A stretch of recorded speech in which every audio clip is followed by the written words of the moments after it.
I built this company from a folding table in my garage. Back when my wife was still alive, and my daughter would draw smiley faces in the margins of my invoices, just to make me laugh.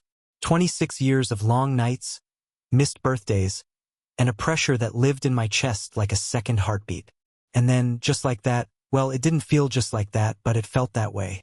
I sold it all for $30 million to a firm in Chicago that didn't care about the legacy. Only the patents. The deal closed on a Tuesday. By Thursday, I was standing in the backyard of my estate, wearing a linen shirt I hadn't had time to iron, watching my family and friends sip champagne. A jazz quartet played under strings of hanging lights. Retirement was supposed to feel like a release, a deep exhale. But as I looked at everyone congratulating me like I'd survived a war, I realized I didn't feel free. I felt watched. Kyle was there, of course. My son-in-law, 6 years younger than my daughter and 5 inches taller than me. He had a smooth charm I never trusted, like a salesman who knew he could talk you into a car you didn't need. He held a glass of champagne but never took a sip. Instead, he kept glancing at me, then looking away too quickly. I'd seen that look before. My gut told me it wasn't admiration. It was calculation. Still, I smiled for the photos. I shook hands. I let old colleagues slap my back and call me a legend. The speeches were about to start. I'd rehearsed mine in the mirror 3 times that morning. I was going to thank everyone, announce my retirement, and toast to the future. Maybe even mention my plans to travel, to write, to reconnect with the people I'd neglected. That was the plan. Then I saw it. I was standing near the garden fountain, talking to my accountant, when I glanced over at the bar, just in time to see Kyle dip his finger into my champagne glass. It was subtle, almost delicate. He stirred just once, looked around, and placed the glass back on the tray. His face was blank, but his eyes scanned the crowd, making sure no one saw. But I had, and he didn't see me watching. I didn't react. I didn't say a word. I just excused myself mid-sentence and walked calmly toward the waiter. Without breaking stride, I swapped my glass for another one. A full one I'd seen Kyle's father pick up but set down when he got distracted. I said nothing to the waiter. I held the new glass, a smile still plastered on my face, and walked to the small stage. I stood there for a moment, looking out at everyone I'd known for decades. My daughter was at the front, beaming, her eyes shining with pride. I almost didn't go through with it. I almost stopped everything and called him out right there. But I didn't. I told myself I could be wrong. Maybe he was just moving the glass. But no one does that. And the way he looked around, I knew. Deep in my bones, I knew. I raised the glass and gave my speech. I thanked everyone for believing in a guy who used to sleep on his office floor. I said I was looking forward to slowing down. There were polite laughs. Then I raised the glass. To freedom, to family, and to the future. Everyone clinked glasses. Everyone drank. Except Kyle. He just watched. 5 minutes later, his father collapsed. It happened so fast. One moment he was laughing by the grill, the next he dropped his plate and grabbed his chest. People screamed. The music stopped. My daughter ran toward him, screaming for someone to call an ambulance. I stood frozen for 3 full seconds, watching the color drain from his face as he fell to the ground. Foam formed at the corner of his mouth. The crowd parted. Someone started CPR. Kyle dropped to his knees beside his father, shouting his name over and over. But I watched him, not with panic, not with grief, but with fury. There was something in his eyes, something delayed, performative. It felt like he was reacting to what he should feel, not what he actually did. The EMTs arrived in under 10 minutes. They worked on him right there on my lawn, cutting open his shirt, shocking him twice. Nothing. When they finally took him away, my daughter rode in the ambulance. Kyle stayed behind. He didn't say a word to me. He just stared at the champagne glass still in my hand, the one I'd never sipped from. Then he walked away. I stayed behind after the guests had gone. The garden was quiet, except for the sound of ice melting in forgotten drinks. I sat on the edge of the fountain, staring at the glass, my mind racing. What if I had drunk from it? What if I hadn't seen him? What if I'd been too polite to switch? I didn't know if Kyle meant to kill me or just scare me. I didn't know the plan. All I knew was that someone was dead. And it wasn't me. I picked up my phone and dialed Frank Delaney, a retired homicide detective I'd gone to high school with. He owed me a favor. He picked up after 2 rings.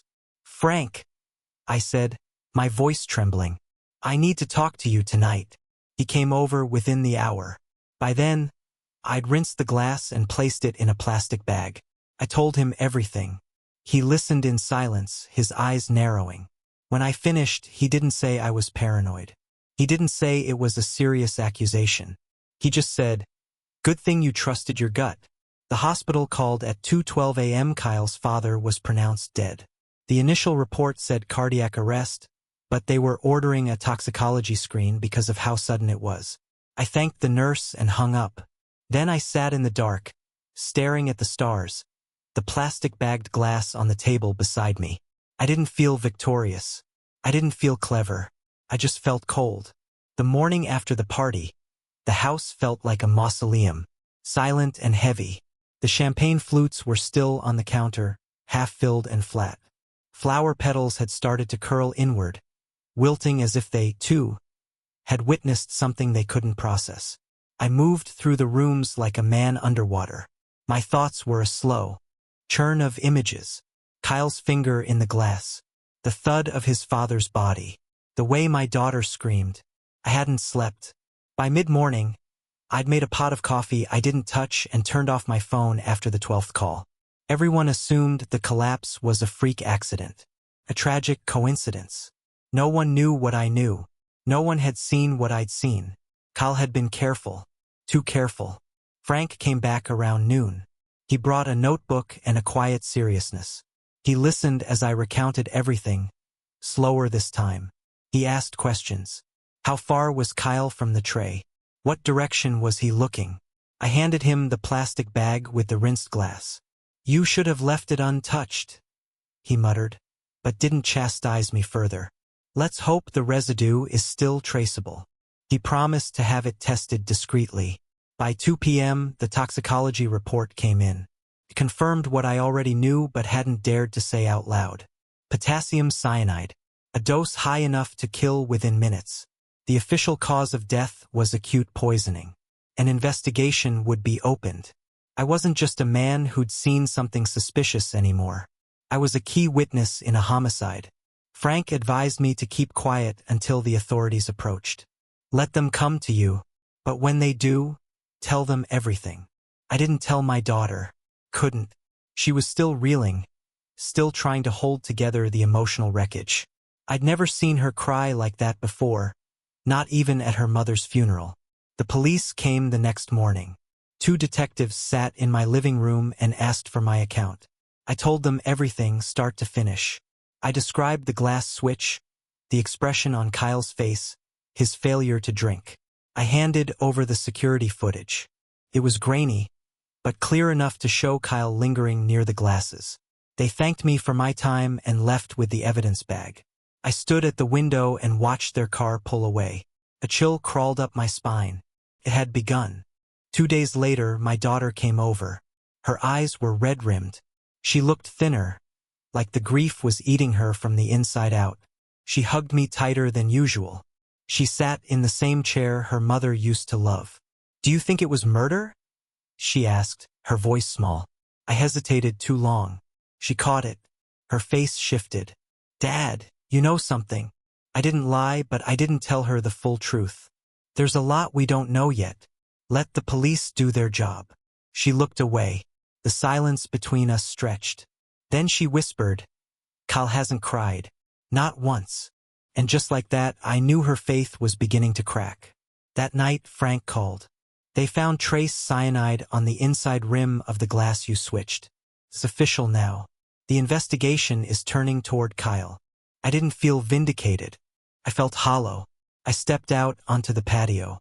The string lights were still up, now tangled with wind and dust. The grass still bore the outline where the stretcher had lain. I looked up at the sky and whispered, "Why him?" I didn't mean the victim. I meant Kyle. Why did the man my daughter loved have to be a killer? The sky didn't answer. It never does. The police questioned Kyle. He wore a crisp, iron shirt. He didn't look like a grieving son. He looked like a man who had rehearsed every word. He had answers for everything. He said he was checking if there were enough glasses. He claimed he didn't drink because he was on antibiotics. He said his father had a heart condition, a complete fabrication. What bothered me most wasn't the lies. It was how well some people accepted them. Family members called, gently probing if I was overreacting.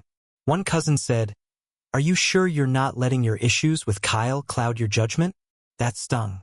This wasn't about bias. This was about a man who looked me in the eye and smiled while he was planning my funeral. The tension finally boiled over 2 weeks later. My daughter showed up unannounced, shoving her phone in my hands. It was a news alert. Prominent businessman's son-in-law questioned in father's poisoning. I handed the phone back. "I did what I had to do. Do you have any idea what you've done to this family?" she said. "What I've done? He tried to kill me." The words came out louder than I meant. The silence that followed was brutal. Her face went pale. "You think Kyle tried to poison you? He loved you. He looked up to you." I almost laughed. "He looked up to my bank account. And when I told him I wasn't handing out a dime until I was 6 feet under, that timeline moved up." She shook her head. "No, you're wrong. You have to be." Her voice cracked. "Please be wrong." That broke me. I wanted to be wrong, but I couldn't pretend anymore. I told her about the footage, the toxicology report, the residue. She listened, but her eyes drifted to the floor like she couldn't bear to look at me. When I finished, she didn't cry. She didn't yell. She just walked out. No goodbye. No door slam. Just the quiet click of the front door closing. I stood there for a long time, wondering if I just lost my daughter for good.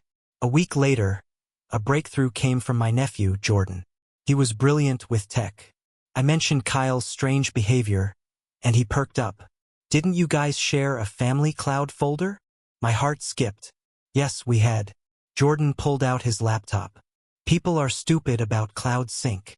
Within an hour, he'd recovered a deleted backup of Kyle's texts. What we found made my blood turn to ice. Dozens of messages to a number saved as J. Conversations about money. Frustration about waiting. And one text from the morning of the party. "It happens tonight." We printed everything.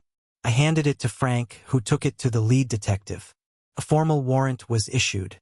They found cyanide residue in Kyle's garage, buried under fertilizer. It was over. Kyle was arrested 3 months after the party. The charges were attempted murder and homicide. My daughter wasn't at the hearing.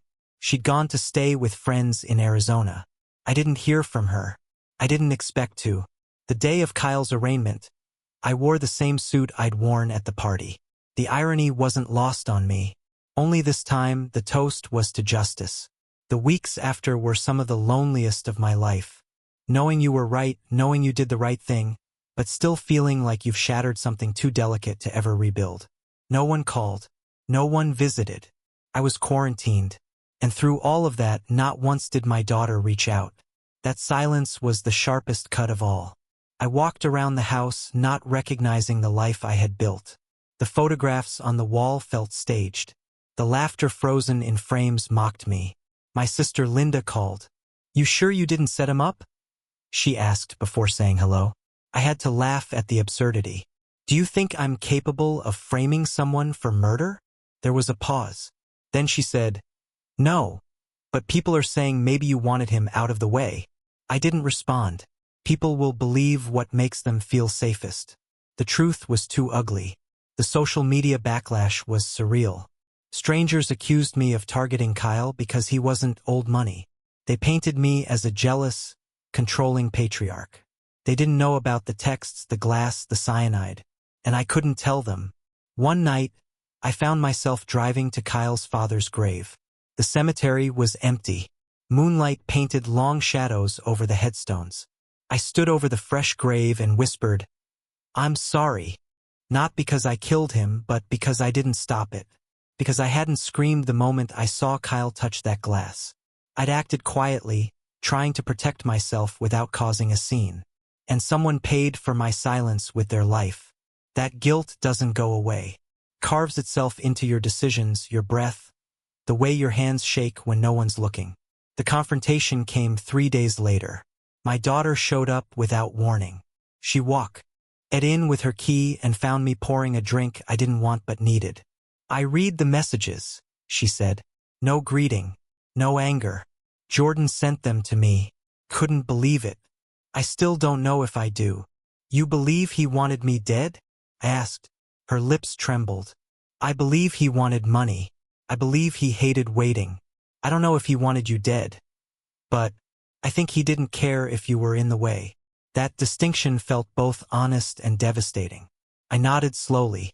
"I never wanted you to get caught in this." She looked at me then and said something I'll never forget. "But you knew, and you let me marry him anyway." It was like being gutted. I didn't try to defend myself. What could I say? That I had doubts? That I ignored them because I wanted her to be happy? I had seen the wolf circling and still let him through the gate. She stayed for an hour. We didn't argue. We just sat. She told me she was moving to Oregon for a while to clear her head. I didn't ask if she'd come back. When she left, she didn't hug me, but she didn't slam the door either. That small mercy was all I had left. Months passed, but time didn't heal. It just dulled the edges until the pain became manageable. A small, sharp thing I carried in my chest always. I kept the house spotless. It was the only thing I still controlled. Every morning I made coffee and poured 2 cups. One for me and one for no one. A ritual. My daughter didn't come back. She sent a short email once, saying she was safe and asked that I not contact her unless it was an emergency. It wasn't angry, but it was final. The trial was set for November. I didn't attend the preliminaries. Frank kept me updated. Kyle pled not guilty, of course. His attorney blamed a kitchen error, cross-contamination. But the text messages told a different story. The chemical residue told a different story. And a bartender testified that Kyle had lingered by the glasses, asking specific questions. Intent is hard to prove, but Kyle had been sloppy. It was the details that buried him. Still, none of it felt satisfying. I just felt tired. The trial lasted 9 days. I sat in the second row, hands folded. Kyle never looked at me. He kept his eyes forward. There was no fear in his expression, just calculation. The jury didn't need long. Guilty on all counts. When the verdict was read, Kyle blinked. That was it. One slow blink. I expected relief, triumph. But I felt emptier than I imagined. Justice doesn't always bring closure. Sometimes it just ends the chapter. I walked out of the courtroom alone. Reporters called my name. I ignored them. Back at the house, the silence had changed. It wasn't punishing anymore. It was earned. The quiet after a long, brutal storm. I sat at my desk, opened a fresh notebook, and wrote one sentence at the top of the page. I almost died because I was polite. I stared at it. It wasn't a metaphor. It was fact. I'd seen something wrong and handled it quietly. But evil doesn't respect grace. A week after the verdict, I received a letter from Arizona. My daughter. I opened it slowly. It wasn't long. She said she was angry, not just at Kyle, but at herself for not seeing it sooner. She said she didn't blame me, but she didn't know if she could come back yet. She was healing. She ended with a sentence that hit harder than anything. "You protected me, even when I didn't want you to." I read it 3 times before folding it and putting it away. No response. Not yet. Frank came by the next weekend. He brought an envelope with a copy of the court's final judgment. He handed it to me and said, "It's over," but I shook my head. "It'll never be over, but at least it's contained." That's all I ever really wanted. Later, I pulled out an old photo album. I flipped through images of birthday parties, vacations, blurry Polaroids of me holding my daughter while building her dollhouse. So much time building a life worth protecting. I nearly lost it all. Over a champagne toast, I closed the album and whispered to the room, "Never again." I started saying no more often after that. No to relatives asking for money. No to hosting hollow holiday dinners. Some people called me bitter. Others called me paranoid. I didn't care. You don't survive attempted murder by being agreeable. A few months later, I received another letter from my daughter. This one was longer, warmer. She said she was in therapy, that she'd started writing again. She asked if she could visit sometime. No pressure. No expectations. I smiled. That's what boundaries are for. Not to keep people out, but to give them a path back in. When she finally came, it was spring. The garden was in bloom. The grass had healed. She stood at the gate, suitcase in hand. I met her halfway. We didn't hug right away. We just looked at each other for a long time. And then she smiled. Not for cameras. The kind that says, I know who you are, and I'm starting to understand. That was enough for now. We sat on the patio that evening with 2 glasses of water. Not champagne. And for the first time in a long while, I exhaled without flinching.